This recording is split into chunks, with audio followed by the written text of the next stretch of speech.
Okay, you guys okay? We have some expensive seats right here. You guys are good? All right, okay. You pay for the Max is in the cheap seats in the back. Okay, so first, let me say thank you. Thanks for opening your home, and thank you all for being here. Do I need this? Do I need this? Can you hear me okay if I don't? Oh, it's better. Please, Steve. I appreciate it. Video. Okay, I gotcha. All right, so before I start, I just want to kind of get a feel for kind of the nature of the room and why we're here. Obviously about the governor's race, but maybe by a show of hands, how many people here are legitimately still undecided? Don't be shy. Okay. And how many of you have a vote by mail at home? How many of you voted already? A handful. See, now I know who to focus on in the room. That's the reason I do that. Okay, let me ask a question real quick so I could understand a little bit more about kind of the undecided, and then we'll talk a little bit about the campaign. If any of you, there was a lot of you that raised your hand on undecided, and it's interesting because I'm not surprised. I do a lot of these things. I've done probably 120 of them. Yesterday I was in Asbury Park, probably had 150 people. There was a big room. And similar conversation, kind of an unscripted conversation talking through that, and the same amount of people raised their hand proportionally.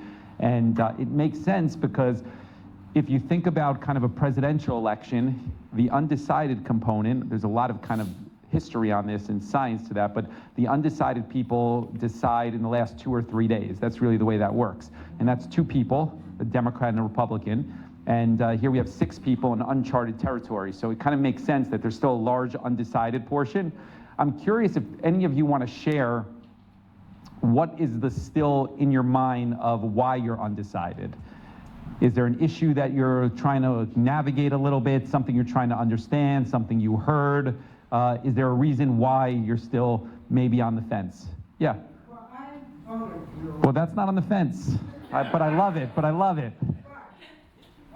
like to help me with yeah. is how you differentiate yourself from the top 3 contenders, which are Josh, Carol, you. Okay, we'll get into that. Sure. Okay. Okay, I love it. All right, I'll get into anybody else before I kind of, yeah. Yeah, it just popped up recently in Jersey City Press. Okay, good. It's okay. We'll talk about that. That's fine. So you're undecided because you read an article. I'll just put it this way. I am 99.9% decided. Okay. It Popped up yesterday and you said, I don't know about this. Okay, anybody else? Yeah, in the back. So I think the national politics right now is all-consuming, and every time you want to think about the local governor elections, it's like something else comes up nationally. Yeah. You're just like, oh, what kind of a governor would actually help deal with that, and what would your event look like? Okay. So I think just trying to keep pace with all that, and that's fair. It's fair. Anybody else want to? Yes, out there. I think that my idea is I'll repeat it, what he says. Go ahead. clearly understanding which of the more moderate Democratic candidates is actually going to lead and then be a good representative in the field. Okay, so he's looking for a moderate representative that would be a good competitive candidate in November. That's how you, am I right about that? Okay, we'll go one more if anybody wants to share. I'm just curious, yeah. Someone who's qualified, who has the best chance to beat the Republican candidate. Okay, she's looking for the best candidate that's qualified who can beat the Republican candidate. Okay, I got a feel for what's going on here. So let me start by just saying that, you know, I've done a lot of these, and the way most of these are structured in other campaigns is differently than the way we're going to do it tonight. Most of the way that these are, if you've attended any of the other candidates, it's usually a 10 to 20 minute kind of canned speech. Not going to do that. And then, you know, 2 or 3 scripted questions. The entire thing lasts 35, 40 minutes, okay? And you may not know the questions are scripted, but I promise you they are scripted. This is going to act a little differently. Of course, I'm going to tell you a little bit about myself, why our campaign is different, and then, you know, after I kind of tell you why I'm running, I guess that's the best starting point. we'll just open it up to questions, and you take it anywhere you want to go. You want to talk about negative things you heard, you want to talk about issues that you're struggling with, you want to talk about electability, there's nothing off limits. And the goal is that I will stay here as long as necessary until we answer the questions on policy or politics in order to make sure that you understand and are comfortable that our campaign is different. I am not on a clock.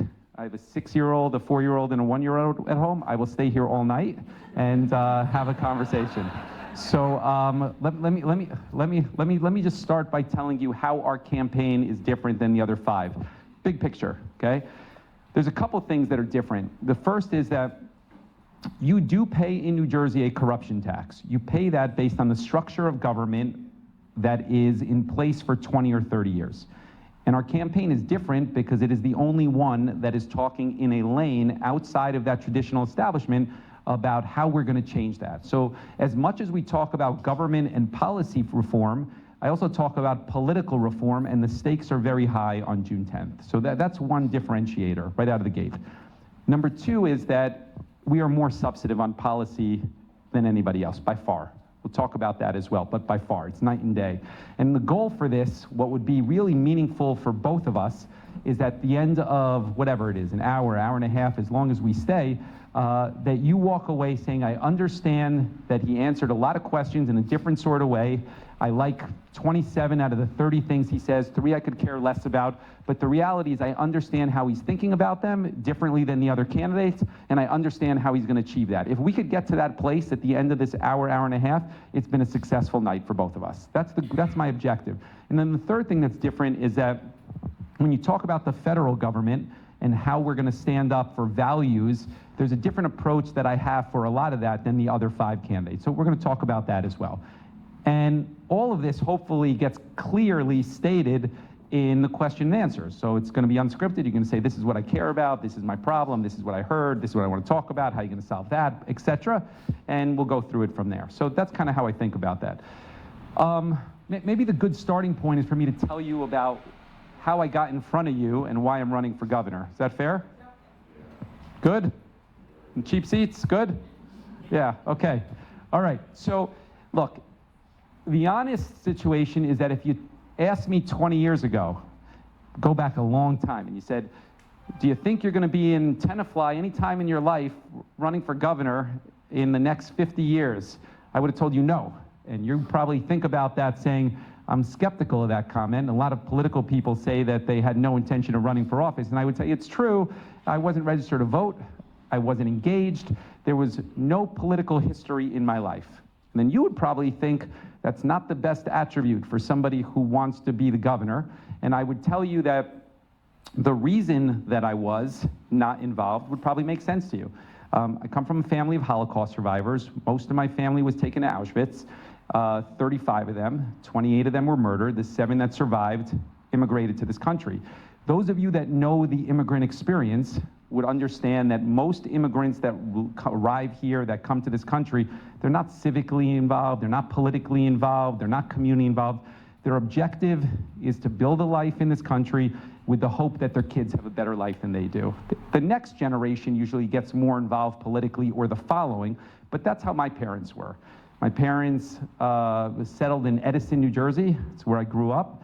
I went to an Orthodox yeshiva, actually, up until 7th grade. Then I went to Solomon Schechter. Then I went to public school. So from a Judaism standpoint, you could say I'm headed in the wrong direction, but we'll put that aside for a second.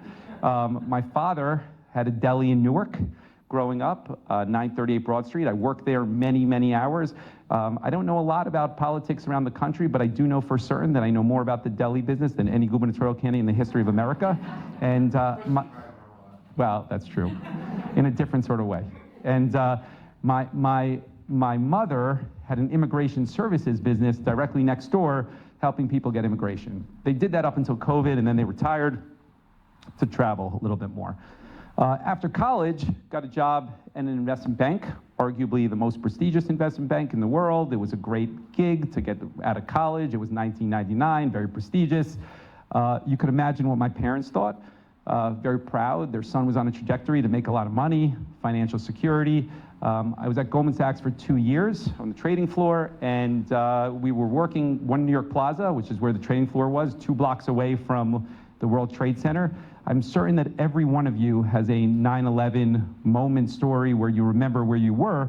For me, I was on that trading floor. You could feel the building shake when the planes hit because we were that close. And it really kind of just forced me to rethink what I was doing with my life.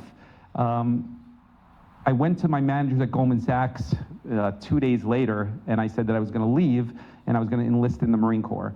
And they thought I was crazy because they thought people at Goldman Sachs don't do that.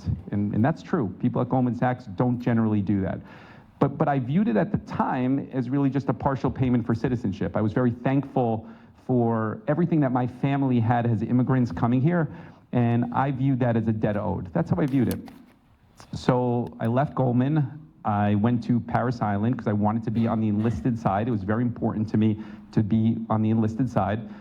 Went down there, spent a bunch of months in boot camp, and then I was off to Iraq in that first wave of troops. Those of you that remember kind of that shock and awe experience, those first couple days of that Iraqi invasion, I was there. I was literally in Kuwait. We crossed over that second day and then gradually up to Baghdad. I was there for 6 months, and after my deployment, came back to Jersey City, and the mayor of Jersey City at the time was the guy by the name of Glenn Cunningham. And he was the first African-American mayor in the history of Jersey City, very popular guy, and he was a Marine. And so he thought it was very important for him to recognize all of the people in Jersey City that partook in that deployment, military service, and recognize them one at a time when they came back at City Hall. And somehow he got my name, invited me to come to City Hall. It was my first time ever being in a municipal building in my life, first time ever meeting a mayor in my life. We went there, he gave me a city proclamation, and then we spent probably an hour in his office, and I didn't think anything of it, to be honest with you. He just is asking a lot of questions. What was it like in Iraq? What did your parents think? What did your friends think? Were you scared? And to me, everybody would ask me those things. I was among the first people deployed and the first people back, so people were curious. And I didn't think anything of it. I knew me and the mayor got along fine. It was an easy conversation, but I really didn't think anything more of it. I left, took my proclamation, and thought I would never be back in City Hall anytime soon, or let alone see that guy, the mayor. So I was getting my career back in financial services, and about 6 months later, I'm leaving work, and I see on my phone this 201 area code calling. And at that point in my life, I would answer an unidentified phone call. It's very different today, obviously. So I picked it up, and it was this mayor. And today I have a perspective on how weird that conversation was, because I mean, when I think about my job today, I have 3,000 employees that report to me. I have 20 people that do constituent services alone. It's a big operation in Jersey City. But I didn't know that then. So, I mean, I thought, okay, I'm trying to process, why is this guy calling me? And then I start thinking he's calling me about this parking issue I complained about a week earlier. And I actually said that to him, and he's like, I have no idea what you're talking about. But he says to me, he says, look, I'd like you to come to City Hall in the next couple of days. I just want to talk to you about something.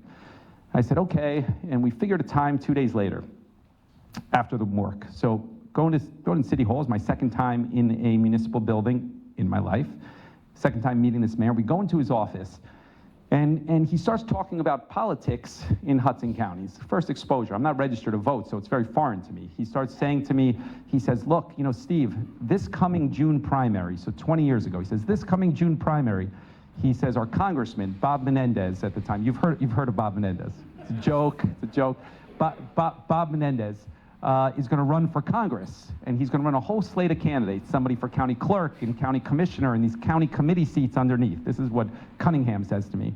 And then Cunningham says, we're gonna run a whole slate of candidates. We're gonna run somebody for Congress, somebody for county clerk and county commissioner, and then these committee seats underneath. And I said, okay, sounds great. And then he says, you know, he goes, Steve, you know, people that go far in elected office have some consistent parts to their story. I said, really? And he said, yeah. He said, most of the time, they start when they're young, and they build gradually over time. I said, is that true? And he said, yeah, it's actually true. You could look at a lot of stories about people that go far in this business. They start when they're young, and they build over time. I said, okay. He said, the second thing that is really kind of consistent in a lot of these stories of people that go far is that they lose before they win. I said, is that true? And he said, yeah, it's actually true. He said, you could look at presidents of the United States, the highest office.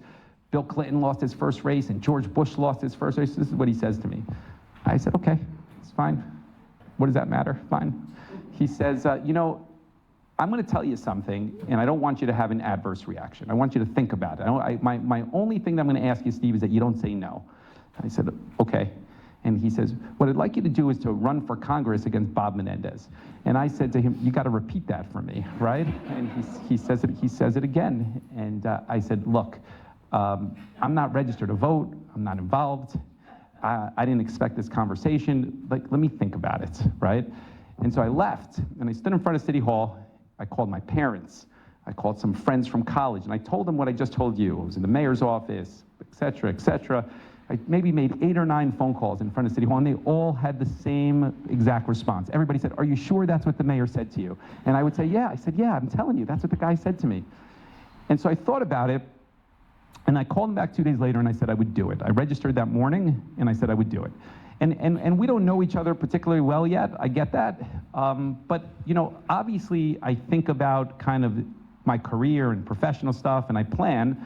But I also am very much historically a person that tries to recognize things that I can't anticipate and put myself in uncomfortable areas, whether it's the Marine Corps or I viewed this as something I would tell my grandkids. I didn't anticipate this. It would have been an experience that would have been great. And so I thought this would be something special. And that's why I did it. And so for the next 6 months, he and I campaigned together every single day. We're out there every day campaigning for this congressional seat. And those of you that follow New Jersey politics would remember that a week before the election, while we're campaigning, he has a massive heart attack and he passes away.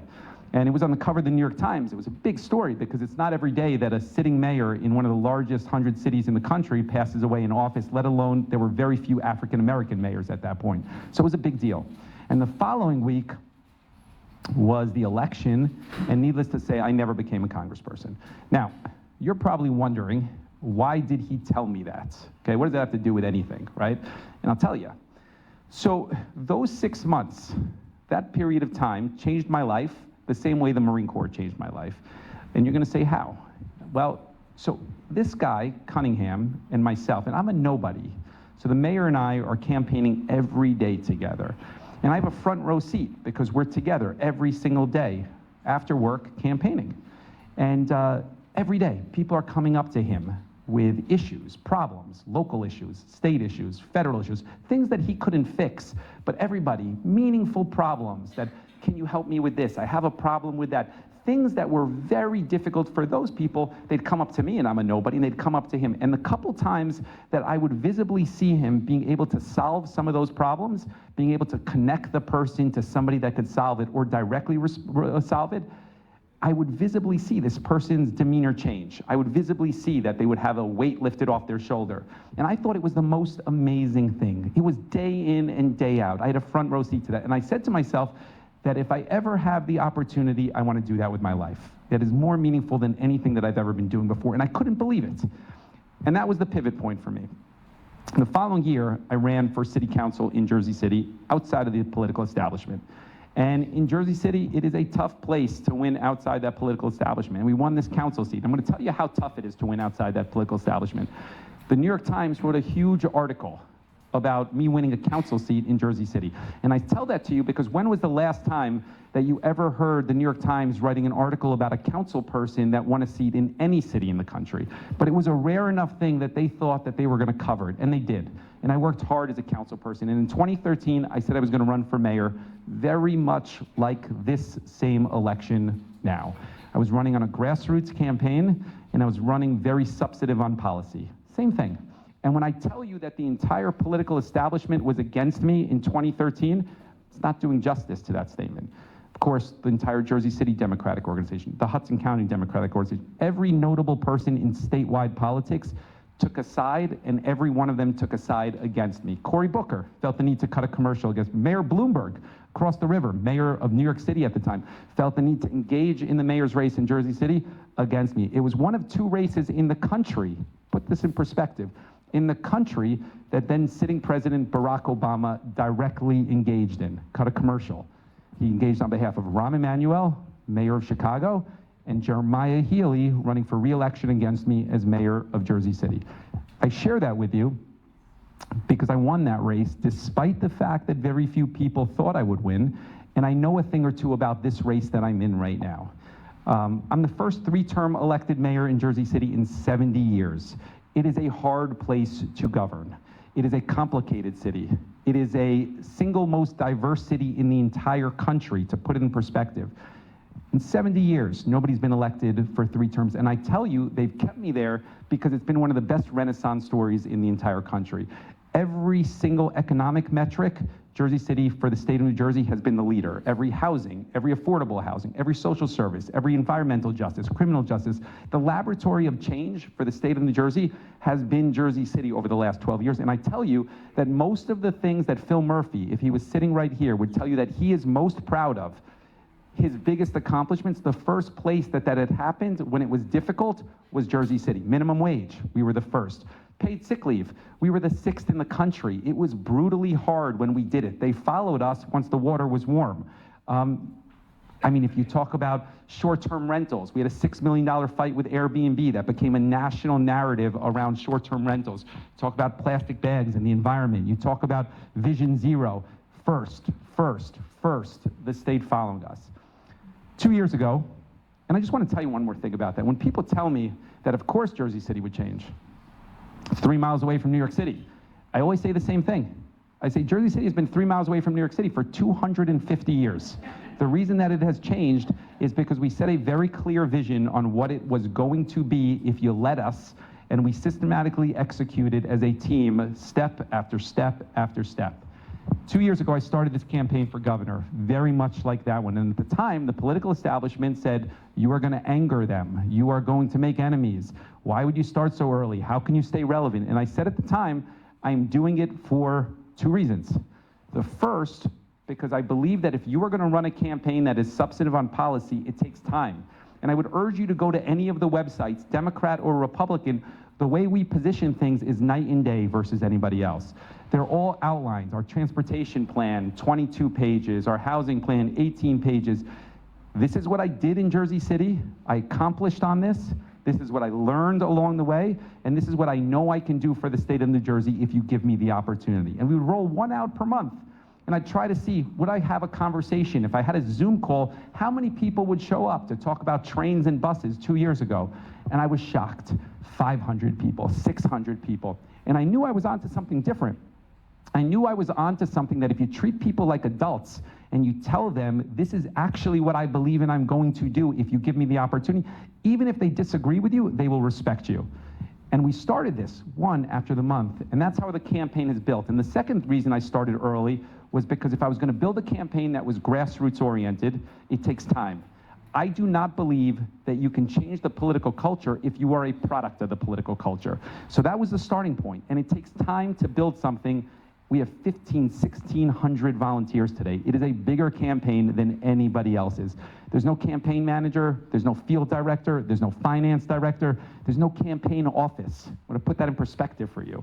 They are working every day. I mean, right now as we speak, there's 100 of them doing a phone bank. It's mission driven and it's all volunteer. It's entirely different because people are in it because they believe in the possibility for change in New Jersey. It's a different campaign than anybody else. And I believe it's going to work on June 10th. I don't know because we're in uncharted territories, but every indicator is positive. So here we are. I told you I've done 120 of these conversations. And they're the most important thing that I do because they answer questions, and I learn a lot along the way too. And so like I said earlier, I'm thankful that you came out today. I don't take it lightly. I know there's a lot of things that you could do other than this. There's a Knicks game on later, but beyond that, I'm thankful that you are here. And with that, I just want to open up to questions, and we'll go wherever you want to go. Those of you that said that you're undecided, you had some issues that you want to express, we'll just go with it. So thank you for coming out today. All right. I'll start. But, shoot, go ahead. I'm not starting with a question. I'm starting more with a statement, and I think it's very important. I basically wanted to be part of your campaign very early, and it was for a affinity. Your parents come from Transylvania. My parents come from Transylvania. Your grandparents went through the Holocaust. My parents went through the Holocaust. So it was a very strong affinity. But what really changed everything is your attitude and actually your goals. your sincerity, the fact that you understand that we're paying a huge tax because of the corruption in New Jersey, the fact that everything that is done basically requires kickbacks or additional costs. The fact that you are in the Open Act, which was destroy Oprah, and you want to reestablish an openness in the process, it's remarkable. The fact that you were looking at the different candidates with the, what is the election rules and so, which is also remarkable.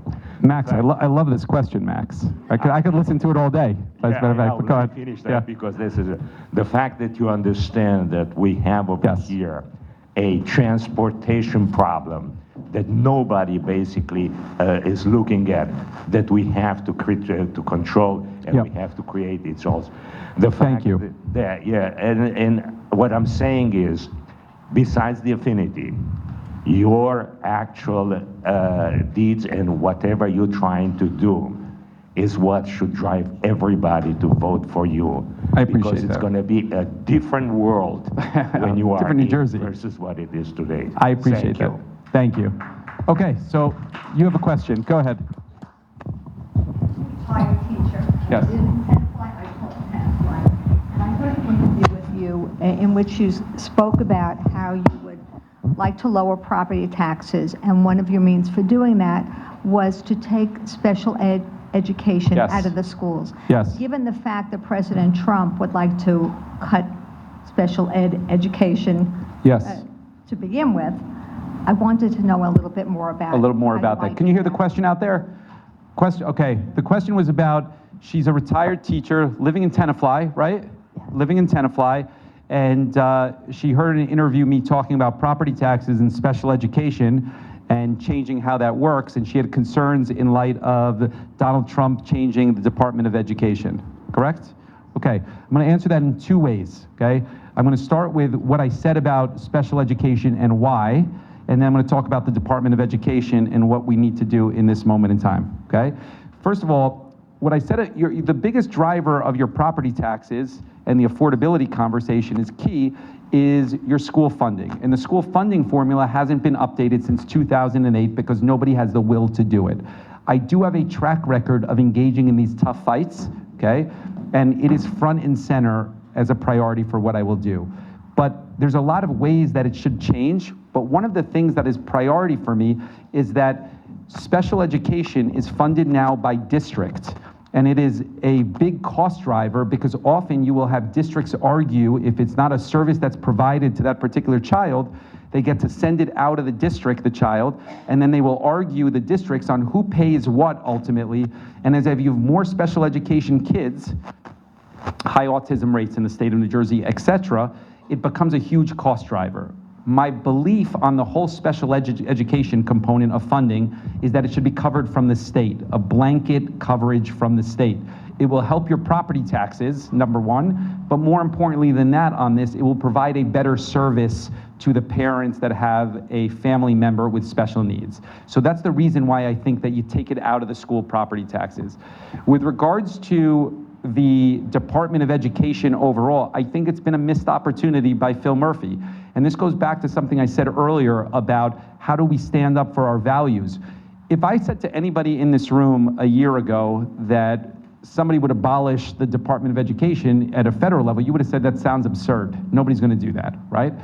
And of course, President Trump has pushed that and will continue to push that. And the risk around that is beyond the Department of Education being abolished at the federal level, is that he has recalibrated what's acceptable to do in education from an executive standpoint. And that's going to be and have huge repercussions in New Jersey. I'm going to play that out for you.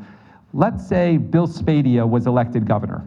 Let's play that out. He's a very conservative MAGA mentality, and he's very proud of it, okay? Let's say he was the governor in November.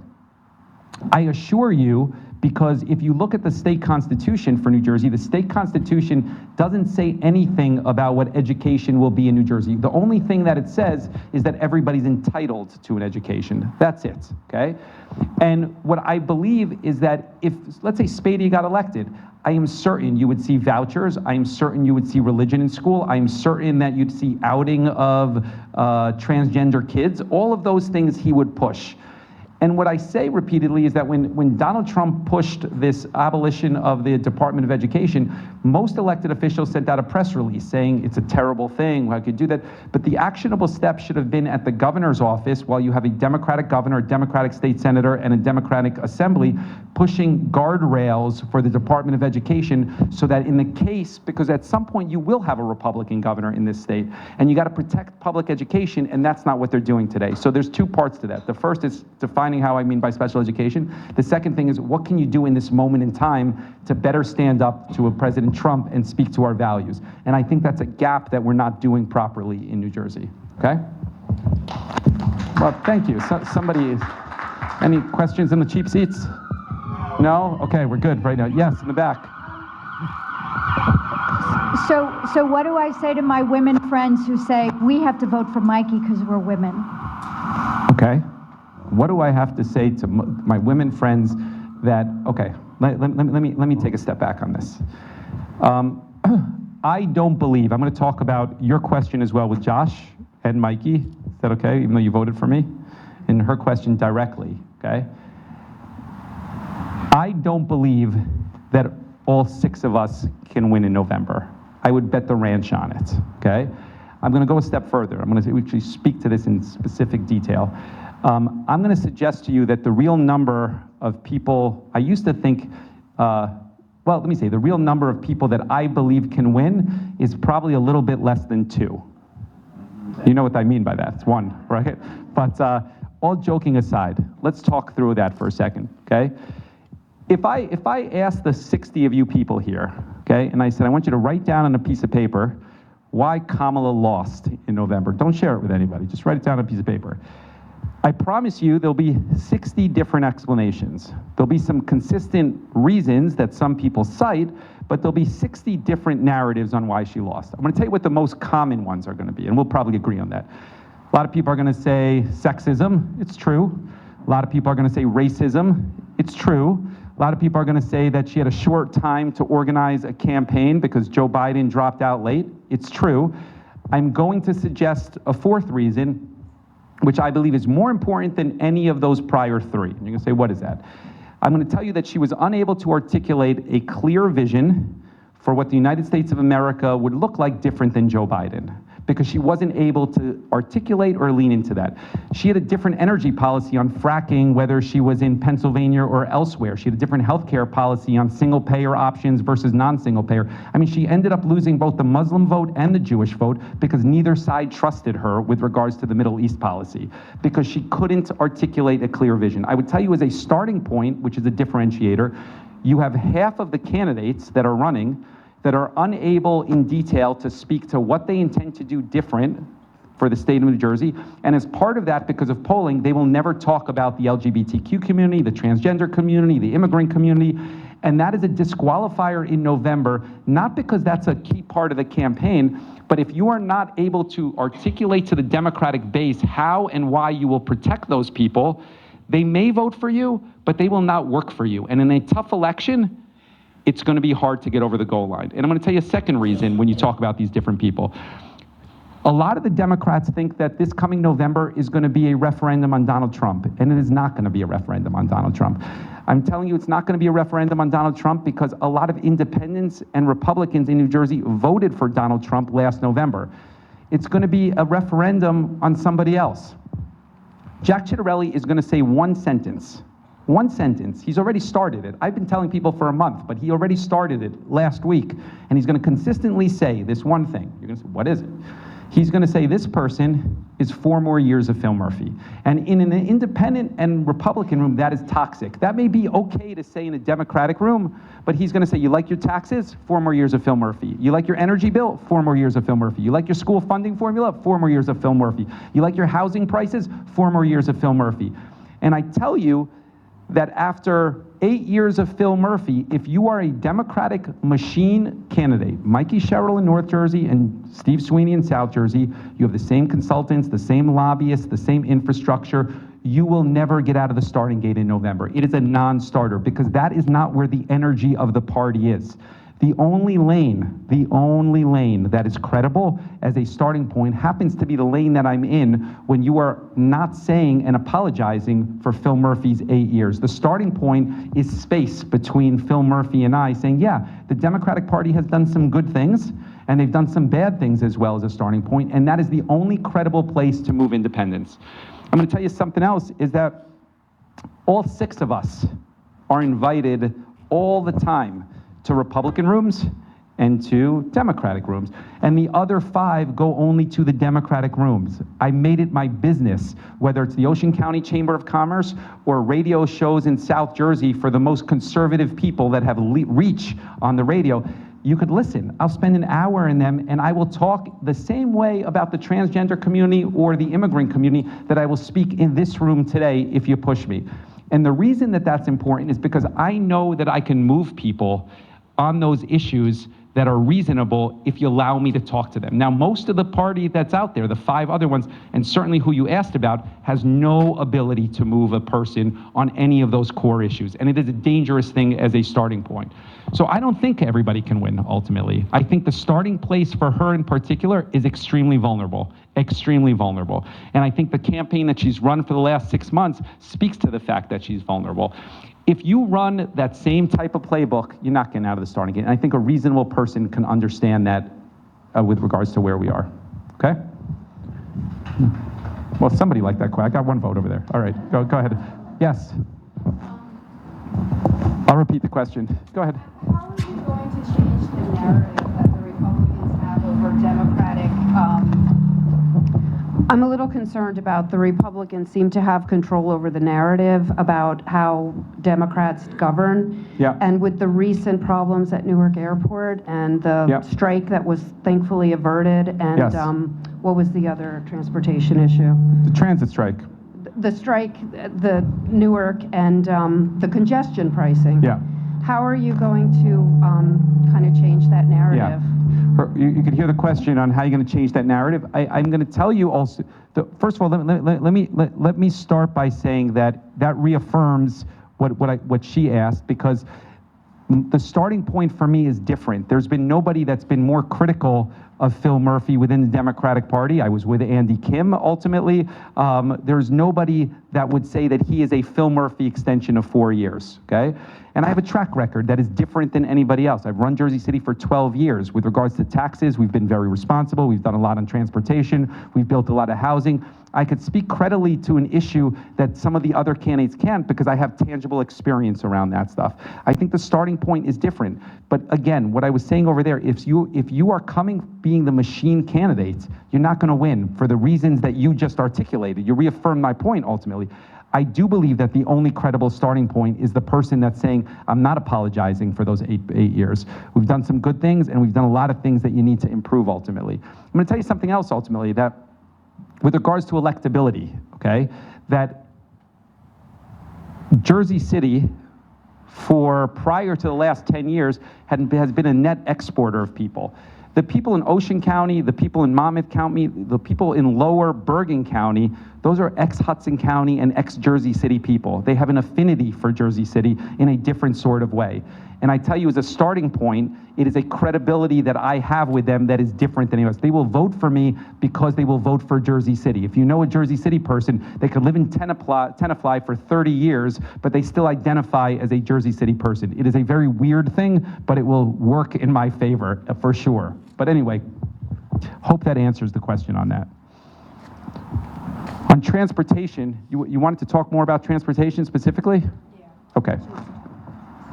On transportation, I'm going to say that there is no candidate and no executive in the state that has more experience on this than I do. And I would venture to say that even Phil Murphy, because I am in the weeds. In Jersey City, we're in the ferry business. Obviously, we're in the bike share business. We've built the largest micro-transit system in the country under my administration. When New Jersey Transit abandoned bus routes on the south side of Jersey City, we had to figure out a solution, and we built this micro-transit system to compete with New Jersey Transit. So I've known a lot of things that we have done. We've done 2.5 million rides in the last 5 years. It is wildly successful, and so I understand the intricacies of what works and what doesn't work along the way on this. In order to fix New Jersey Transit, you need to find additional revenue. There's a couple things that you could do out of the gate in order to fix it. The first is that last year, Phil Murphy put in place a corporate business tax on companies that make more than $10 million in revenue and dedicated that for the first time to New Jersey Transit. The genesis of that idea was our policy paper. It is a good policy. They only did it for 5 years. They gave us credit for it, but 5 years is a problem because you cannot bond against a 5-year revenue. And you need to bond against a long-term revenue in order to upgrade train stations, bus stations. People need to feel that the infrastructure is clean, is safe, is modern in order to increase ridership. So that's number one. You need to fix that out of the gate. I'll do that. I always say it's a first 30 days initiative. The second thing is the largest infrastructure project in the state of New Jersey that you all pay for is the Turnpike widening project into the Holland Tunnel. It's a $12 billion project, and it was to alleviate traffic going into the Holland Tunnel. That was the goal of it. The problem with it is it doesn't matter if you build 20 additional lanes. The Holland Tunnel is still 2 lanes, so you're not going to get rid of traffic. It's silly on its face. And we would reallocate that money towards mass transit, particularly building out infrastructure in South Jersey and finishing the Bergen part of the Hudson-Bergen light rail. Very important to building out infrastructure on that. And then the third thing that I would change on New Jersey Transit, and I could speak to this, is that the buses are privatized today. When you take a bus on New Jersey Transit, it's operated by a vendor like Academy Buses, for example. And that's a fundamental disconnect between the mission of government, which is mobility, quality of life, but not making money on mass transit, versus a private vendor, which has the objective of squeezing a route to monetize it. And that disconnect is the reason why you see the quality of service that sometimes isn't what you expect. And so we talk about bringing that back in-house. Now, I share this with you because I go into the Ocean County Chamber of Commerce, and I could speak about trains in a way that they understand what I'm saying.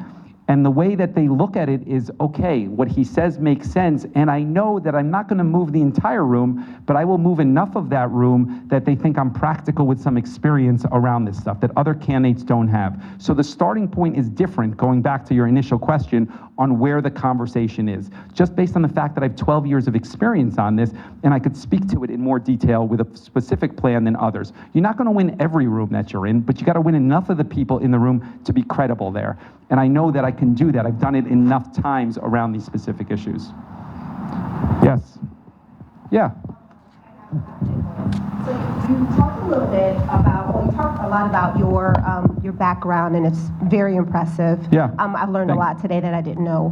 What I'm interested essentially is understanding, you talked a lot about your wins. What are the things that during your career that you feel maybe you didn't do so well, and how would you think about doing it differently or move differently to do better in those areas? Okay, it's a good question. You heard the question? Yeah. When I was elected in 2013, I was elected outside the political establishment, and it was a big deal. And people started to talk about me running for governor immediately. Christie was leaving, and they started to talk about me running in 2017. And I kind of bought into it, to be honest with you. I started to spend a lot of time with people thinking about how do you become credible to run statewide in 2017. And even though I was always in 2005 and 2013 outside of the political establishment, I convinced myself that the only way that I could run statewide was ingratiating myself and building relationships with these political county bosses, because I believed that was the only way to do it. And so I started to spend a lot of time with these people, a lot of time. And I would go home and tell my wife, I don't feel great about it, but it's ends justify the means. That's what I would say, that it's the only way to do it, and when I get into office, I will do some good things. And even though I didn't feel great about it. So I did that for 14, 15, and 16. And the public perception at the time was that I was going to be the gubernatorial candidate really in North Jersey, and Steve Sweeney, who was the Senate president at that time, was going to be the gubernatorial candidate in South Jersey, and nobody knew who Phil Murphy was. He was like a distant third. And in 2016, around August, it just got to me to the point I didn't feel great about what I was doing. And I said to my wife that I wasn't going to run, and she was really surprised. And I said, I don't feel good about kind of this path that I've gone down. And so I called up Phil Murphy's office, and we set up a time to meet in Saturday night in Newark. He didn't know me, and I didn't know him. There were 4 of us there, my chief of staff, his chief of staff. And I said to him, and he was shocked. I said to him I wasn't going to run, and I would endorse him on Monday. And the reason I said I was going to endorse him was because I didn't want Steve Sweeney to win, because I thought he was a product of everything I didn't like, and Phil Murphy was this vanilla guy who was distant third. So I said I would endorse him. And we didn't tell anybody. We set this press conference for 9:30 in front of City Hall. And of course, it leaks out that morning, 9:30, 10 o'clock. And it was a very big deal in the political world, because all these people that I had built these relationships, these county bosses that started to feel comfortable with me, were shocked, and they were panicked.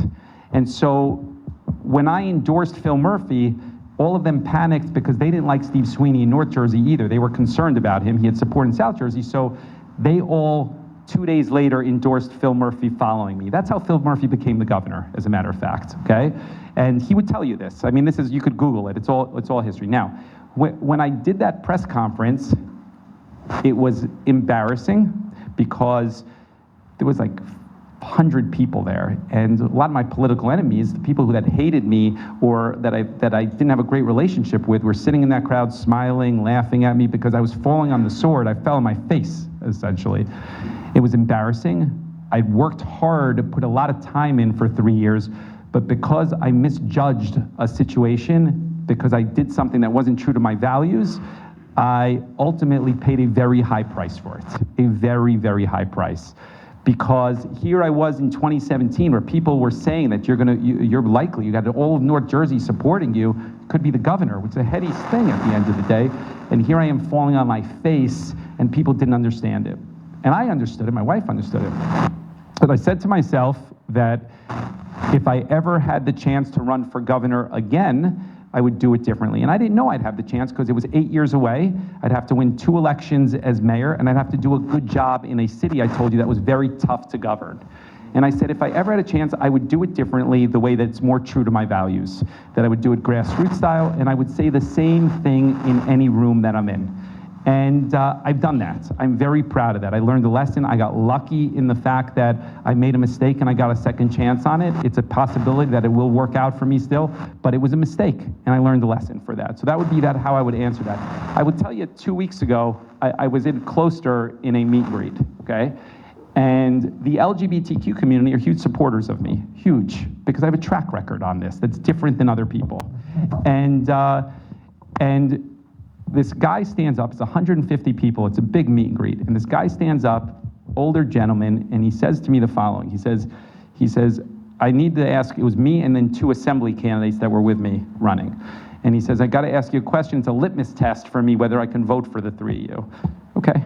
He says, I need you to tell me what you guys think of this transgender sports conversation, and if you're supportive of this girls and boys playing each other's sports, he says, I can't vote for you. This is what he says. He said, I'm a Democrat and I will be voting. And he asked the assembly people to speak first. And they came up and they said the following, each of them. They're friends, they're good people, they're running. They said that I have daughters, I'm gonna paraphrase what they said, I have daughters and I wouldn't feel comfortable if a boy was playing with my daughter in that sport, and so I'm opposed to it. That's what they said. And the room just kind of went along with it, listening. And then he asks me, he says, okay, it's my turn, I went last. And I said to him, and I thought about it, and I thought about this situation from 8 years ago, as a matter of fact. And I said to the guy, I said, look, I may lose your vote here, and I understand that, because you told me it's a litmus test. But I want to talk you through what you're saying a little bit on why it's a litmus test, and talk you through some of the science on this, and the history on this, and the numbers, and what you're really talking about here. and the drug addiction rates and the suicide rates, and talking about this community that's a vulnerable community, and the fact that he's asking a question about something that is totally ridiculous because there's 500,000 NCAA athletes in the country. There's less than 10 that are transgender, okay? And yet it's a manufactured issue that he's making as a litmus test. And I explained this to him, and I said, I get it, I could lose your vote here, and you told me, and that's fine. I may lose other people's votes in this room, but I believe that you're just wrong on this. And I said to him, I'm sad, truthfully, I've done so many of these meet and greets, I'm sad that out of all the issues to talk about, you're telling me that that's your litmus test. Your litmus test should be, what do I think about trains? What do I think about buses? What do I think about taxes? And you're telling me this is your litmus test. It's like we've gone in the wrong place, right? And I didn't know how the room would react. And the room clapped. It was the one time in the whole meeting that they clapped for me, okay? And I tell you that because I do feel like whether I'm in a Jewish room or a Muslim room, I say the same thing. And when people have a criticism of me over what I say in those different rooms, which I'm sure might come up here today, I say the same thing to them. I say, you know what? I answer you honestly on what I believe and why I believe that certain thing. We could talk through it. But at the end of the day, I have 12 years of experience on this stuff, per your question earlier.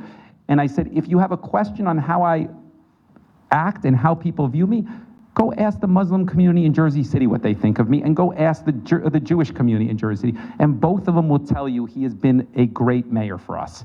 And that is the thing, that way I navigate that ultimately. But I say the same thing in every room. And I think 8 years ago, I would have been a different person, to be honest with you. It's a long answer for a very important question, okay? Yes? I have two. One is a little more specific, but in listening to you tonight, could you be a little more specific about what it is you feel you're going to change as governor? And I'm talking about take the, what is it, the BPU. I'll tell you, Give us a better idea. Yeah, okay, you want to talk about energy? I'll tell you exactly. Energy, but transportation, I want to get more of a transportation, I just outlined the three things that I would change. I don't know, I told you I would do the corporate business tax, I would cancel the turnpike, I would ultimately change New Jersey Transit buses, bring them internally. I don't think I could get more specific than that. I would dedicate the money towards the Bergen light rail and the Gloucester Camden light rail. I don't think I can get more specific. I don't think there's possible. What, energy? Okay. And I'm going to tell you on transportation, as a matter of fact, to give you an idea about specifics, because I'm going to push back on that question, as a matter of fact, because there's one newspaper in the state of New Jersey that has endorsed, one credible newspaper, okay? And it's not the New York Times, the Bergen Record doesn't do it anymore, it's the Philly Inquirer. It's the only one, it's all of South Jersey. And they endorsed the candidate from the northernmost part of the state, me. And they did it around transportation because I've been remarkably specific on how I'm going to build out transportation infrastructure around the state of New Jersey. With regards to energy, specifically around the BPU, there's two things that I will change, okay? Number one, well, there's three things, and one is a differentiator between me and the other ones. Number one is the other candidates will tell you the following on energy. They will tell you that we have an energy crisis in the state of New Jersey, and I believe in an all of the above approach as it relates to building out energy. That's what they will tell you, all five of them. I fundamentally disagree with that, okay? I don't believe that there is a temporary all of the above approach. When you build a natural gas infrastructure, it takes 5 years to build it, and you are committed to it for 50 years. I do not believe in that. I believe in only renewable energy and leaning hard into solar, number one. Number two, number two, because I'm going to come back to this, is that the BPU has become a dumping ground of former politicians, okay? You need to change that to have experts as it relates to energy, number two. And number three, with regards to leaning into solar, Jack Chittarelli would say the following. He would say, well, energy prices have just spiked 20%, and I fundamentally believe that New Jersey needs to readjust how we approach billing around energy. It acts as a flat tax today. And a flat tax is really unfair when you think about the fact that a data center or an AI center is basically putting the strain on the system that you ultimately pay for. And so recalibrating that, which is good politics and good public policy, is a winning argument. And it allows you the room to lead into renewable, okay? Do you want anything more on that? Okay, I appreciate that. Okay, go ahead. Yes. Yes. Yeah, sure. Well, I came here prepared to vote for you. Okay. And after hearing you for the last half hour or so, I've come to the conclusion I have more time than money, so I will be volunteering. I love it. Okay. And I hope that more people here will either volunteer or give you whatever they can afford. Having said that, the reason that I came here prepared to vote for you is I believe you're the most progressive candidate with a fair chance of winning. Yes. However, I would like to hear you say that if you do not win the primary, that you'll join with me and everybody else to do whatever possible, transfer your organization, whatever you can, to whoever does win it, Yeah. because we have to beat Chitterelli. I've been unequivocal, 100%. Okay, there's no, the urgency of the time now, there's no possibility that I wouldn't do that. Exactly. And the other thing is this. You mentioned how you are concerned that Chitterelli's primary thing where he would criticize you is that you'd be before more years of, what's his name, right? Phil Murphy, governor, yes. Phil Murphy. Yeah.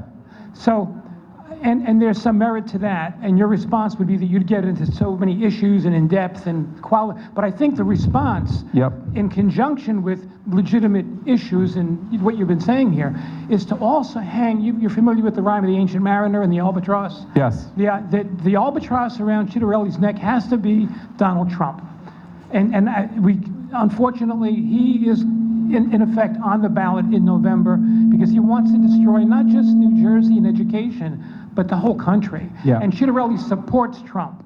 So that's got to be part of the campaign. It's always part of the campaign, okay? But the reality is that you're not going to win if that's the case, because independents in the state of New Jersey voted for Donald Trump.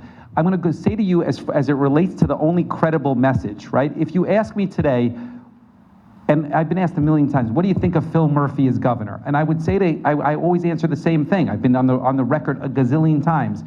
Average to a little bit less than average. And why do I say that? It's not to be critical of him just by itself. There's things that he's done great. Women's reproductive rights, he's been great on. He's been great on gun issues. He's been great on funding the pension. There's things he's done terrific. But overall, when I think about an executive, and this will go back to your question as well, when I think about an executive, I think about somebody willing to be bold and lean into an issue that is uncomfortable for the public to get there. That's not Phil Murphy. And you move them. I mean, if you think about it practically, think about executives in this tri-state area that you're familiar with. Rudy Giuliani before he went crazy. New York City was a different situation, the crime, and he said we're going to flood the subway system with these transit cops, and we're going to do the squeegee thing and the three strikes. Whatever you think of that, it was a bold idea at the time. De Blasio, universal pre-K, Bloomberg, when he said we're going to ban smoking in restaurants, it was a crazy idea that he was taking this whole thing on there, but it was a bold idea at the time, and today it's common practice. You can't even imagine what would the world be like if that didn't pass. Okay, McGreevey had the Highlands and the Pinelands and insurance reform in that short period of time. Chris Christie talked about pension reform and property taxes. Even if you don't agree with him, he leaned into things hard. Okay, I say this to you because why do I say Phil Murphy, average to sub-average, is because if I were to ask you what is the accomplishment over the last 8 years that you would say this guy is synonymous with, that we are going to think in 20 years that we're thankful for, you'd be hard-pressed to tell me what that is.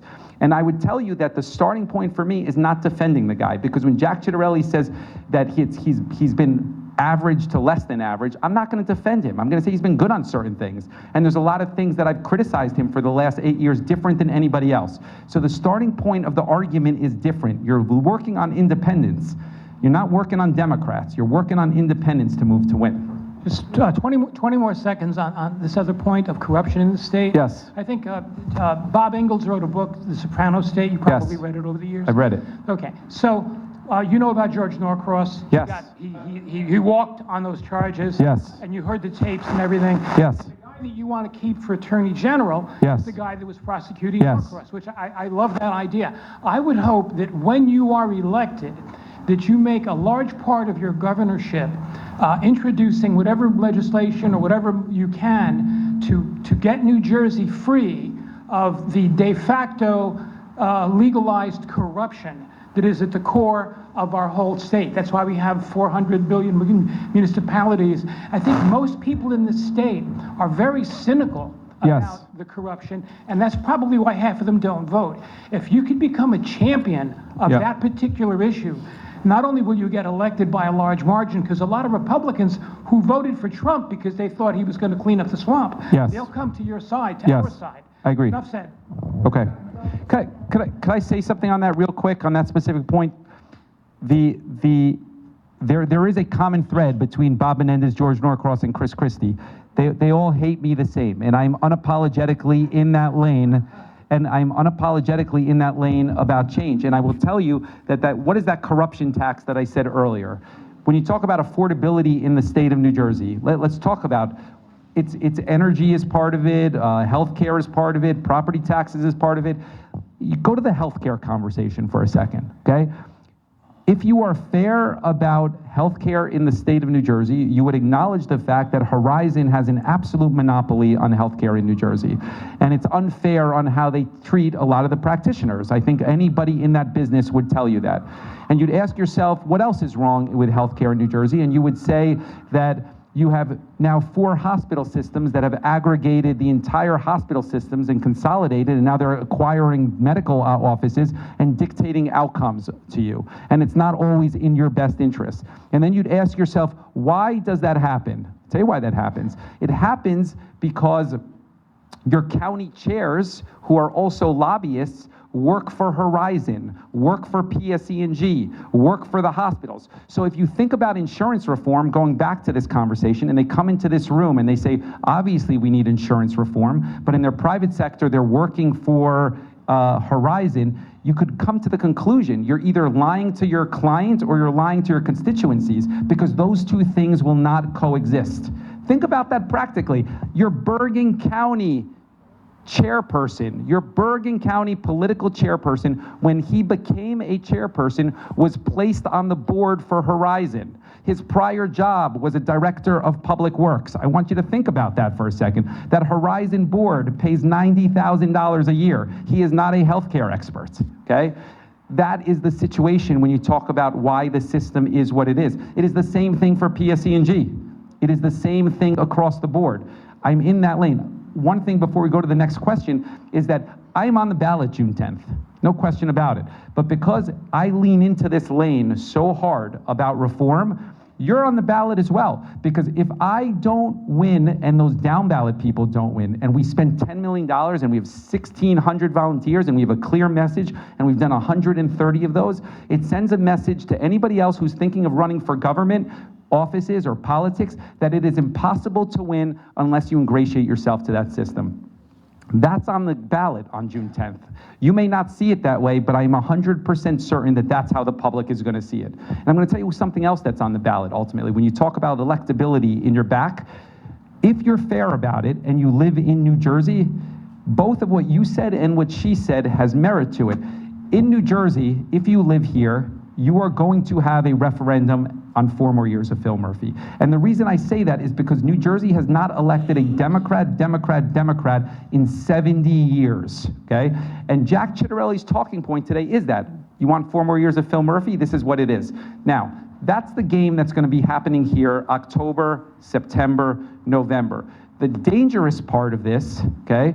The dangerous part of this is that the rest of the country is only Virginia and New Jersey. The rest of the country will not view it as a referendum on Phil Murphy. They're going to view it as a referendum on Donald Trump. That's how they're going to interpret it if you live in Georgia, if you live in Florida, or you live in California.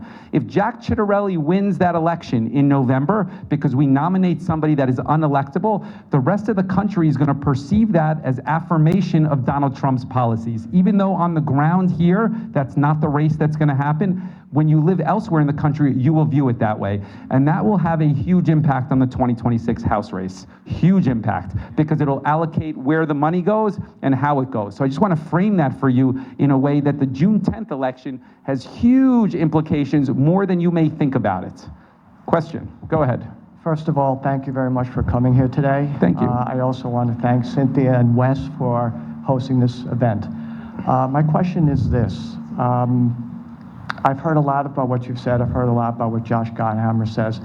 What separates you from Josh Gottheimer in, as you said, transportation, taxes, all these things are on the ballot and all been talked about very much. What separates the two of you? Let's start with transportation. He doesn't have a transportation plan other than railing against congestion pricing as a starting point. And that's been, and regardless of what you think about congestion pricing, I know I'm here in this situation. He and I disagree fundamentally on the importance of congestion pricing and the impact of it for working families. I think he's wrong on that, and I think he's wrong for the Democratic base, and it makes him very difficult to get over the goal line as electability in both June, and who knows, I mean, because he's not going to be there in November. On his tax policy, okay, we've outlined school funding formula, how we're going to approach consolidation. If you were to look at his tax policy that he runs on, cutting 15% tax or whatever he says, just look at what the Bergen Record wrote about it. They wrote it's not real, okay? It's not me saying that, it's them saying that. I've been an executive. I've been accountable for a budget that is $800 million and 3,000 employees, and I've had results. It's a different skill set as far as experience goes. I'll tell you fourth, I'm going to tell you the most important qualification for being the governor beyond policy, okay? I'm going to tell you is being a mayor. Whether it's Ras Baraka, Sean Spiller, or me, you have a state of New Jersey with 564 municipalities, 564, and home rule in all of these municipalities, meaning your mayor has a huge amount of influence. And having an understanding of how to move your mayor is not as easy as somebody thinks. The reason that the state is unaffordable is because you have 20 years of people that have no municipal experience, while municipal government is the most important part of government in the state of New Jersey. Last 8 years, you had Phil Murphy, who came from being the ambassador. 8 years before that, you had Chris Christie, who came from being the U.S. attorneys, no municipal experience. 4 years before that was John Corzine, U.S. Senate, no municipal experience. 2 years before that was Dick Cody. And every month, they send us unfunded mandates because they don't understand municipal government. So beyond policy stuff, which I think that whether it's energy policy, we talk in real language, or transportation or taxes, it's experience ultimately. It's a totally different animal with regards to being an executive versus a legislature. Okay? Yes? To know what the major criticisms are against you. Yeah. You know what those are, Yeah. and how would you address them?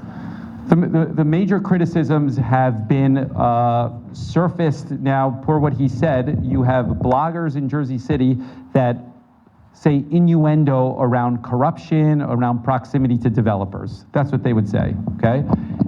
Talking quick candidly. And I would tell you the following, okay? I would tell you that there isn't one article that has pointed to a concrete thing, number one. Number two is the people in Jersey City have heard this and they've elected me for 3 terms for 12 years. Those are the people you should ask. Number three, with regards to developers, I say the same thing all the time. We did away with tax abatements. We did away with them. So if a developer is supportive because I have a pro-growth agenda, which I'm unapologetic for, on a pro-growth agenda, and they get nothing in return for it, so what? Okay, so what?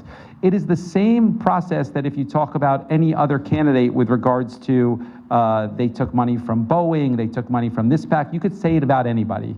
The reality is that the polls are closing between Cheryl and I. It's in the margin of error right now. And so they've started with this kind of innuendo and kind of whisper campaign. But the reality of the situation is, I mean, we've tested it. The developer conversation is a mosquito bite at the end of the day. And I feel comfortable that the people in Jersey City, I have a history with those people, and there's nothing concrete to any of that stuff.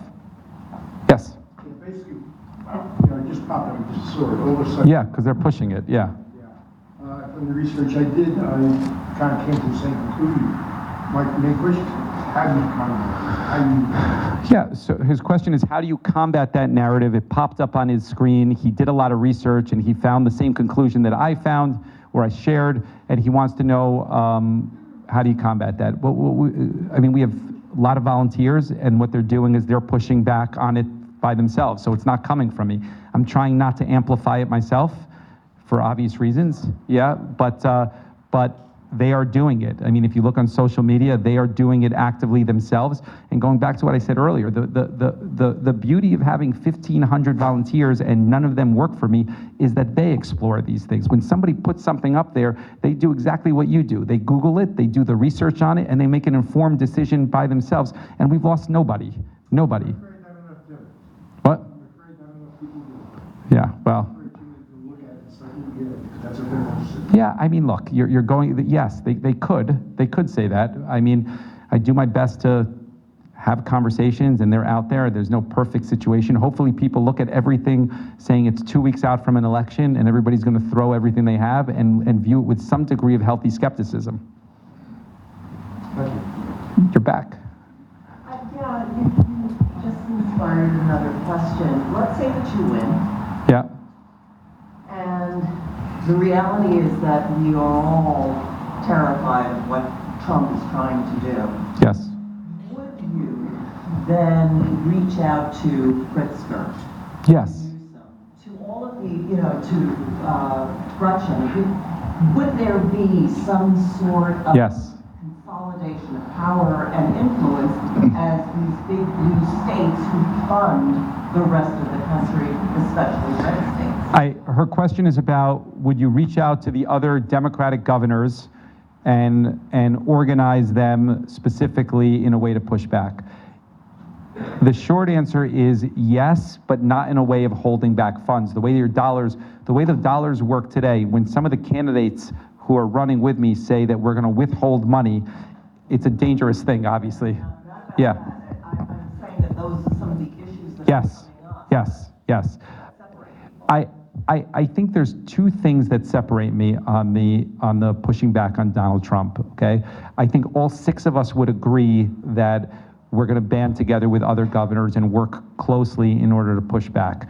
The two things that are different with regards to how I approach it versus the others are, the first is that I would keep Matt Placken, and the reason I would keep the current Attorney General is because he's not a friend of mine. I've never had dinner with the guy in my life. I know him from working with him, but he's been at the forefront of litigation against the president. He's been successful, and continuity is very important to all of us. And so I would keep him, none of the others would keep him. So that's a differentiator. And the second differentiator is that I would use the state surplus, which has grown from $500 million to $6 billion, and I would use that to offset the Medicaid cuts to the most vulnerable people. I think that's a really important thing to do.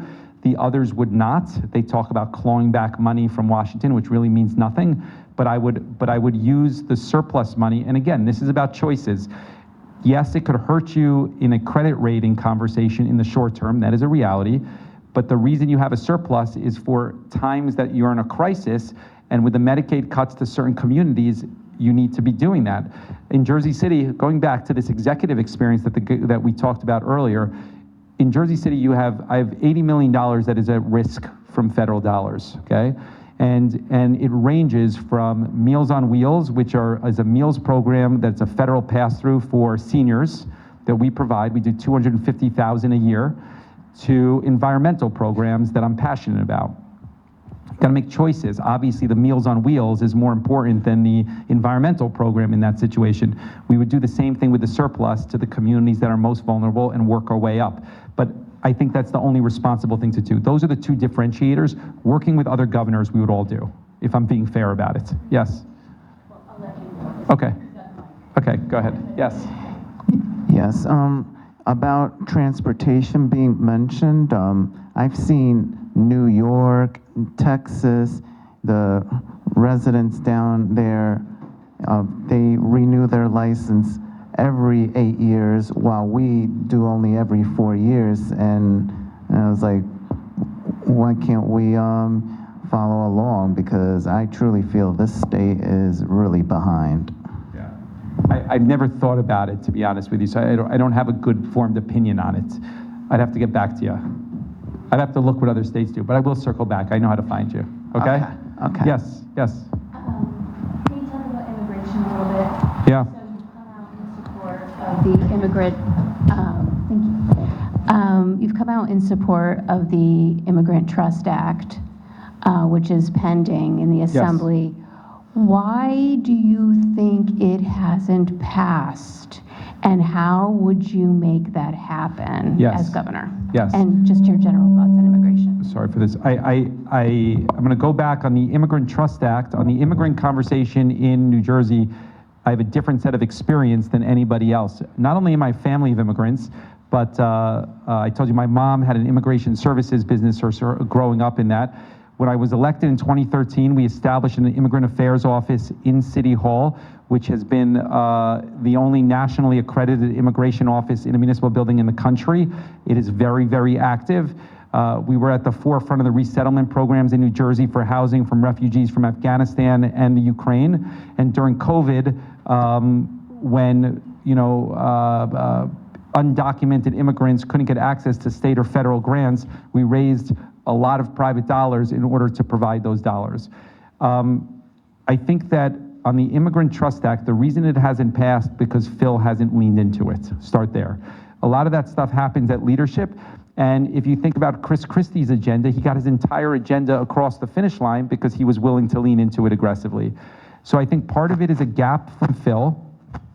I think there are things that Phil Murphy can do tomorrow around the immigrant conversation, which he has not done. I mean, the DMV, going back to what you said, one of their biggest line items is selling data to data brokers, and undocumented people in New Jersey get driver's license. We should probably stop that practice.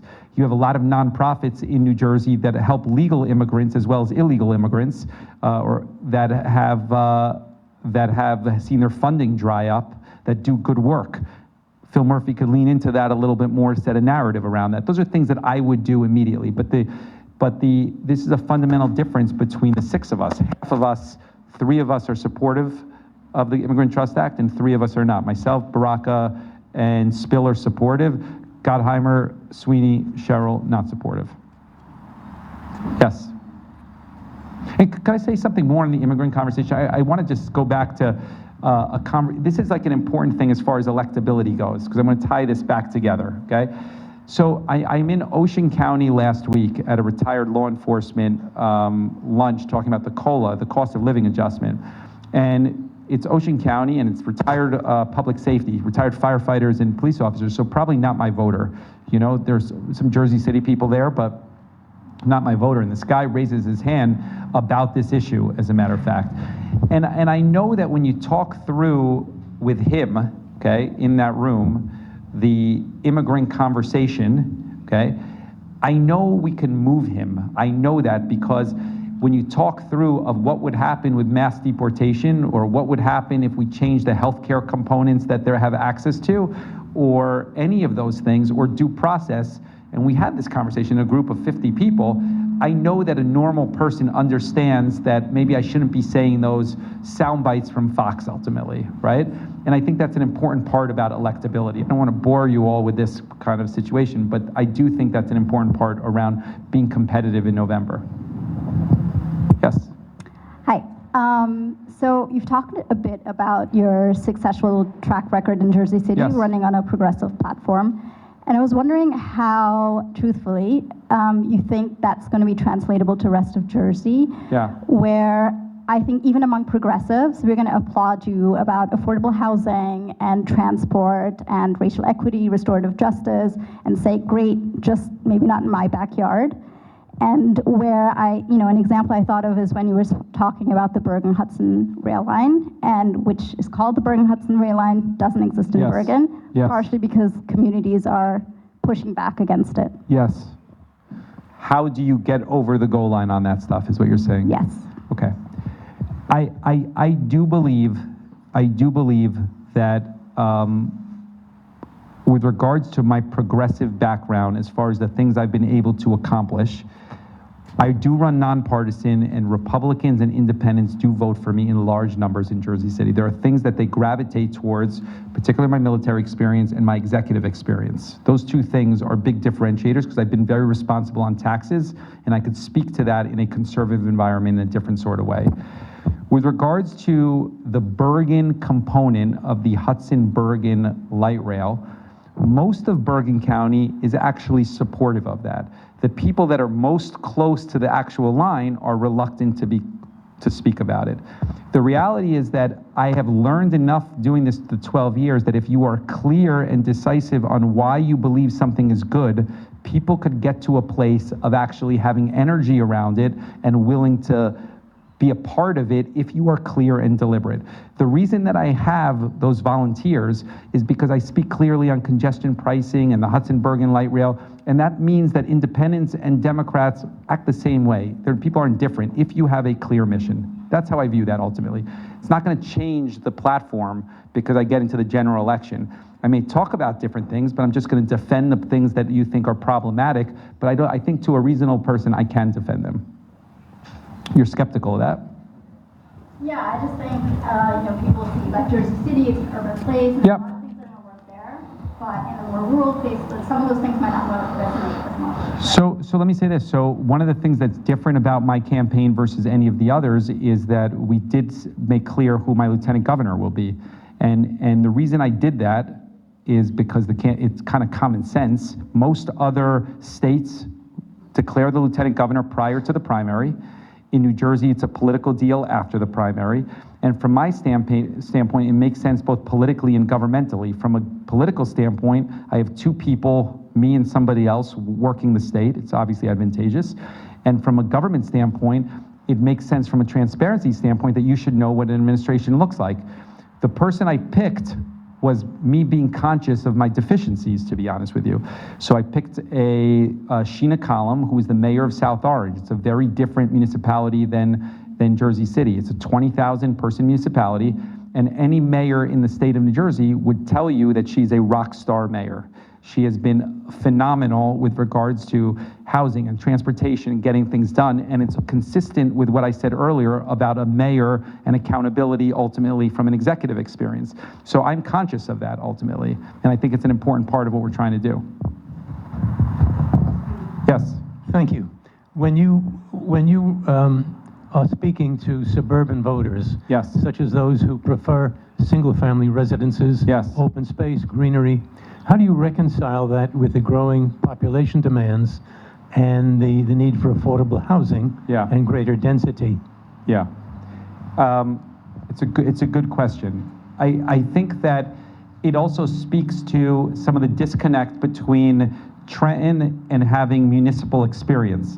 I think that it speaks to an unfunded mandate and obligation when they say that when a mayor says, look, you're forcing me to build 300 additional units, which is the situation today, but I don't have access to better school funding or transportation or infrastructure, there's validity to that. First of all, I do think that Trenton needs to tie those that are cooperating and building with regards to their requirements and their mandates, more funding to those municipalities. So that's number one. Number two is I think Trenton needs to create more transparency around where a municipality is in the process, because today it's totally co-opted by the NIMBYs, the not in my backyard, that control the whole conversation. And Trenton, by creating a more clear dashboard on where each municipality is, can create more balance to the conversation, provide more money. And then the formula today is problematic. It doesn't contemplate a lot of realities on the ground with regards to housing. It contemplates open space in a way that's sometimes unfair to the municipalities. We know this as a mayor. So that formula does need to be changed. And the final thing I would tell you that I would do is the grants that exist today are largely focused, housing grants in the state of New Jersey are largely focused on urban areas like Jersey City, Hoboken, Camden, and Newark.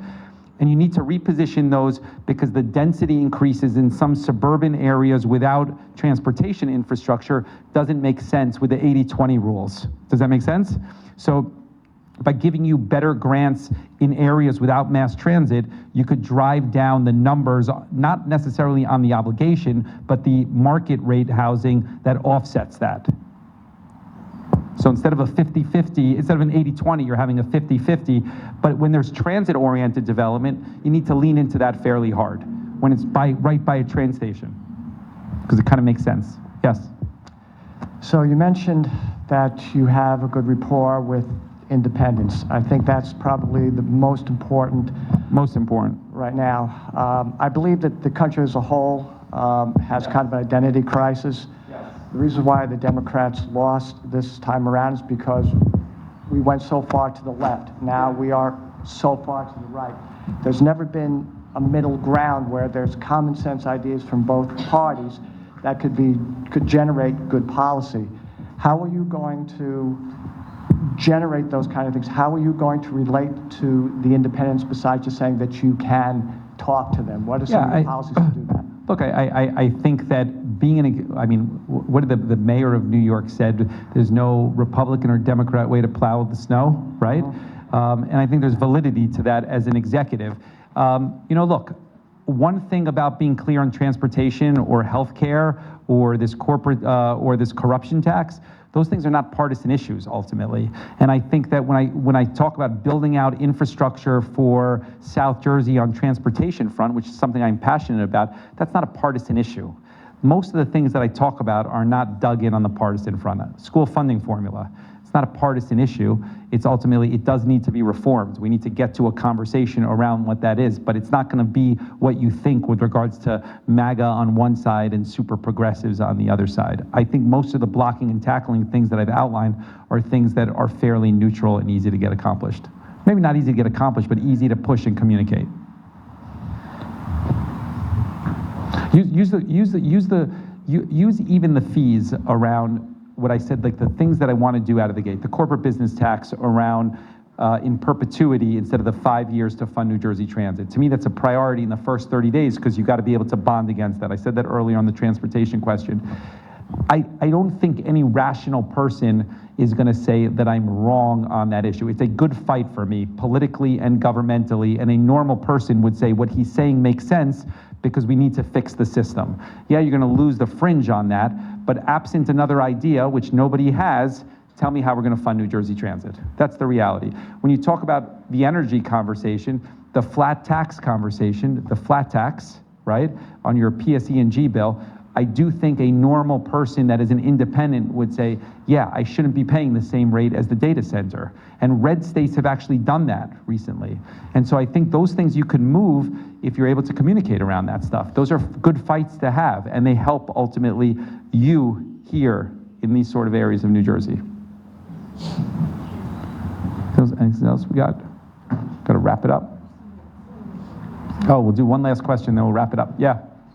Yeah, so I can do it now, but fine, I'll take the microphone. So I do happen to support you. I would just say though, should June 10th or November not go your way and should you lose, what do we do about the political bosses and trying to get a lot of the pragmatic, important goals that you so rightly pointed out? What do we do should that happen? Okay, I want to say two things about that.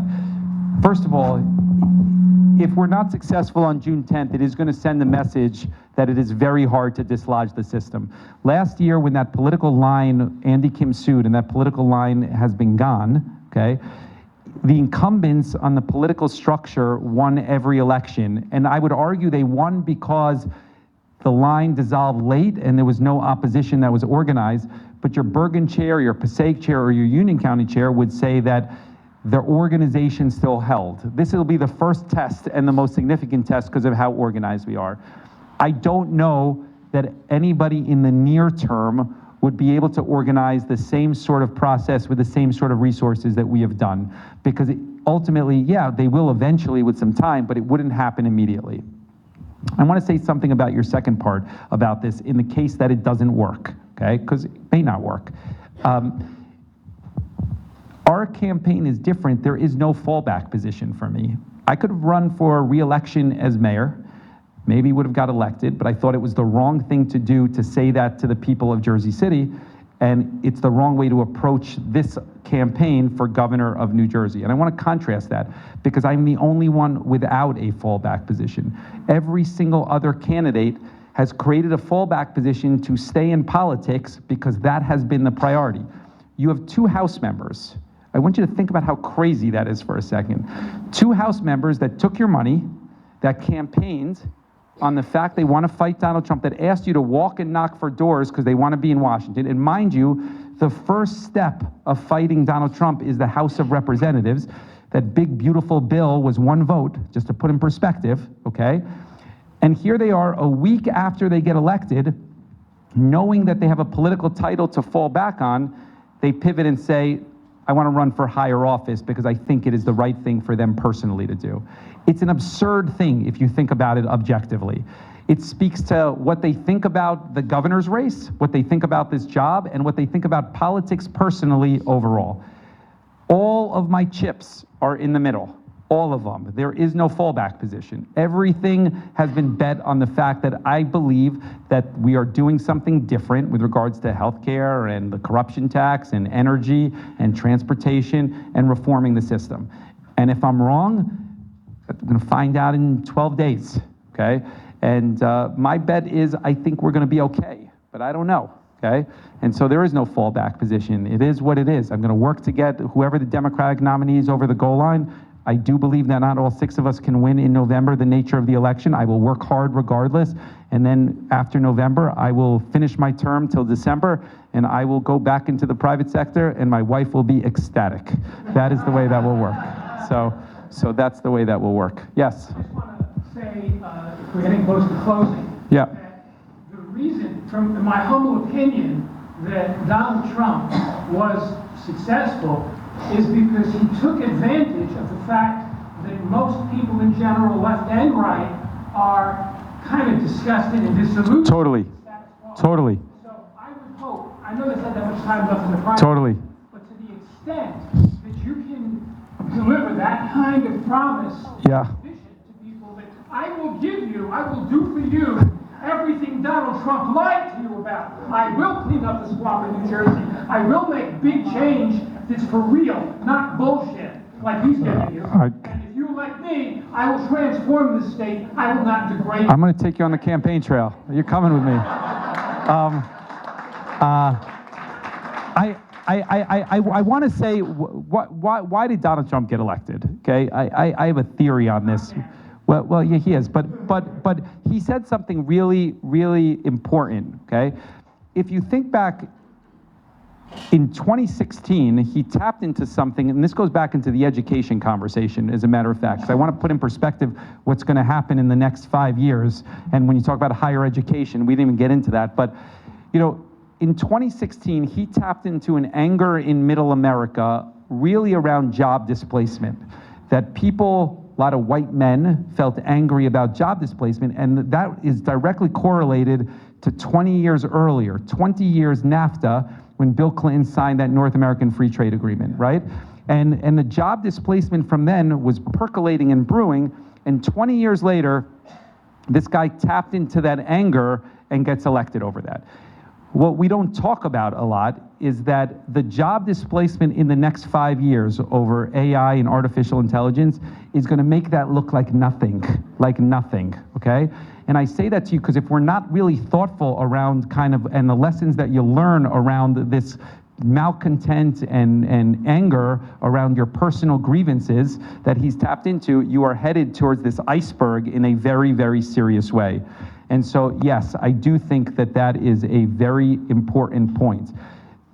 Going back to what I said earlier about electability and the lane, I want to just piggyback on something that he said. I'm not going to opine on where I was in 2016. It's not important.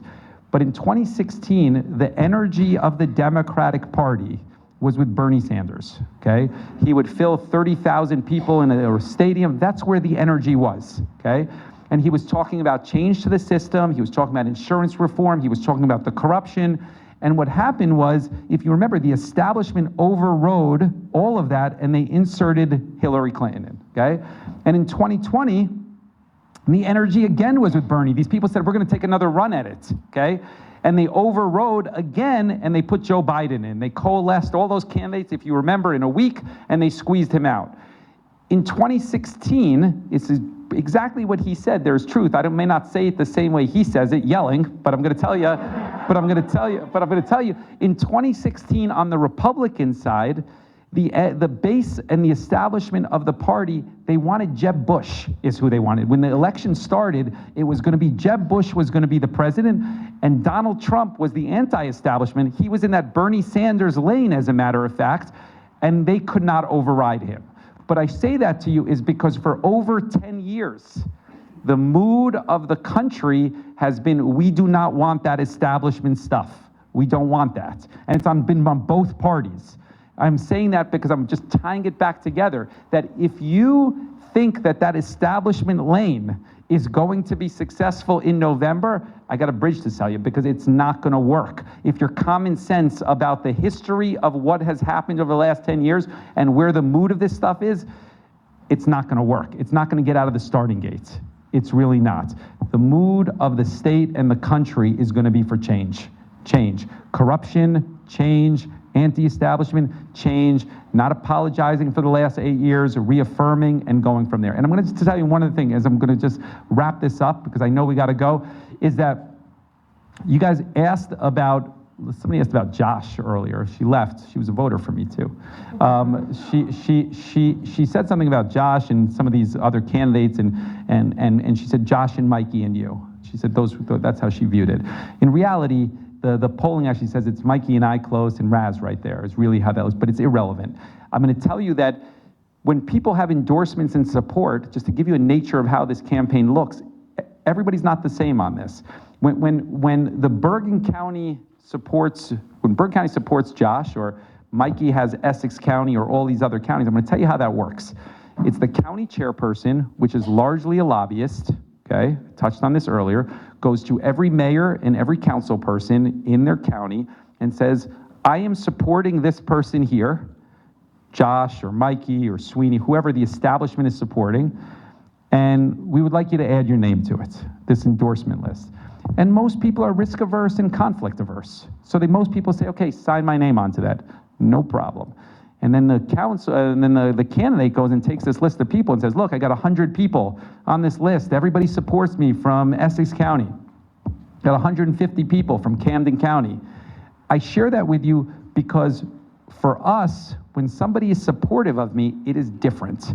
It is different because we talk about the corruption tax, we talk about Horizon, we call people out by names, we talk about George Norcross. When somebody says, I am standing with this guy, they are doing it knowingly, they are putting themselves in an uncomfortable place. Because 100% of the time, they get a phone call from the county chair saying, why are you doing that? And sometimes they get a call from the governor saying, why are you doing that? And I tell you that we have as many people standing with us from across the state, if not more, than almost any of the establishment candidates. It is a totally different animal because each of those mayors that are standing with me are doing it despite the fact that they put themselves in harm's way, and they do it deliberately. I tell you, I could go through tons of examples of people that have said counter to what they've done in the past or their history are saying, I'm going to stand with this guy. Shelley Brindle is the mayor of Westfield. She is a phenomenal mayor. She's a two-term mayor. She is great. By anybody's standards, she would say that she's been phenomenal. Prior to being the mayor of Westfield, she was the first woman in a C-suite executive position for HBO. She had a global responsibility. And she would tell you, if she was sitting right here, she would tell you, when I got into that C-suite, when I got in there was all men there, and the most important thing for me professionally was elevating other women into prominent positions. This is what Shelley would tell you if she was sitting here, no question about it. And she would tell you in the next sentence, I understand who's running for governor of the state of New Jersey. I understand all of it. You have a woman running, you have the mayor of Newark, you have this guy, you have that guy. I'm going to tell you that the best person to run the state of New Jersey is the mayor of Jersey City. I say that to you because you should listen to somebody whose history sometimes always isn't there. She always takes the hard approach. The mayor of Hillside, I could go on all day, an African-American woman mayor next to Newark with an African-American municipality predominantly, Dahlia Vertrees, okay? Great mayor. She will tell you, if she was standing right here, she would tell you, I understand, the mayor of Newark, my neighbor is running, I understand I have an African-American constituency predominantly, I understand a woman is running, I get it, I'm gonna tell you that the best person to run the state of New Jersey, because of his history, is the mayor of Jersey City. I tell you that because she goes into an African-American community every single day, and when people say, why are you supporting him? She tells that and fights that fight. Nobody else has that. Nobody else has that. You should listen to people like that because at the end of the day, they're putting themselves in an uncomfortable and easy place because they believe in it. It's not the easy thing to do. So I hope that some of that resonates with you. We got 12 days left. 12 days. It's not a lot of time. Those of you that are undecided still, hopefully moved you a little bit closer to a decision. Those of you that voted for somebody else and made a mistake, I forgive you. And those of you that want to get involved, I want to just say one thing, is that at this stage of the campaign, it's not, commercials don't matter. mail hardly matters, digital stuff, that you guys tune it out. Like you said, stuff shows up and it's 2 weeks and it's like, okay, I'll do a little research and discard that. It's like a lot of information overload. There's one thing that does matter. It's you talking to your friends and family. That is the most impactful thing in any of this. When you say, hey, I went to somebody's house in Tenafly, I heard so-and-so speak, and I think he actually made a little bit of sense, and I think I'm gonna vote for him. And that starts a conversation in a totally different direction. If there's one ask, that would be that you can do in the next 12 days. If you're shy talking to people, get a lawn sign, because that'll start the conversation. The person will say, why do you have that? And then it'll immediately start into you explaining that. It's an easy way to do that. So with that, I just want to say thank you for coming out today. I really appreciate it.